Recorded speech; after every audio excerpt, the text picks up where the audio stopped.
பசங்களா சொல்லுங்க சார். நம்ம பள்ளிக்கூடத்துக்கு கல்வி அதிகாரி வந்திருக்காரு. அவர் இங்க வருவாரு. வந்த உடனே எல்லாரும் எழுந்திருச்சு நின்னு வணக்கம் போடணும். அப்புறம் உட்காரணும். யார கேள்வி கேட்கிறாரோ அவங்க மட்டும் எழுந்திருச்சு பதில் சொல்லணும். சரியா? சரி சார். முன்னா இத முதல்ல உனக்கு தான் சொல்றேன். இன்னைக்காவது தெரியும்னு சொல்லு, தெரியாதுன்னு மட்டும் சொல்லு. வணக்கம் சார். வணக்கம் சார்.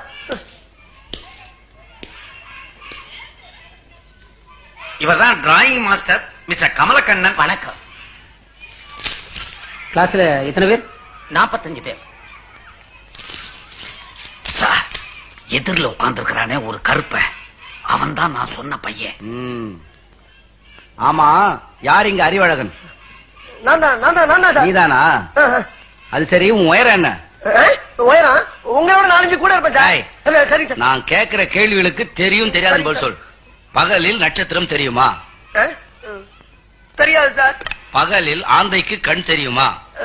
தெரியவே தெரியாது சார். ஆமைக்கு வேகமாக ஓட தெரியுமா? சத்தியமா தெரியாது சார். பாத்தீங்களா சார், நீங்க எவ்வளவு கேள்வி கேட்டீங்க. எல்லாத்துக்கும் தெரியாது தெரியாதுன்னு சொன்னானே தவிர ஒரு கேள்விக்காவது தெரியும்னு சொன்னானா சார்? இவ்வளவு அறிவுள்ள பையனை 18 வருஷமா ஒரே வகுப்புல வச்சிருந்ததுக்காக நீங்க டிஸ்மிஸ். Sir, sir. உண்மையிலே நீ அறிவுக்கு அழகன்தான்.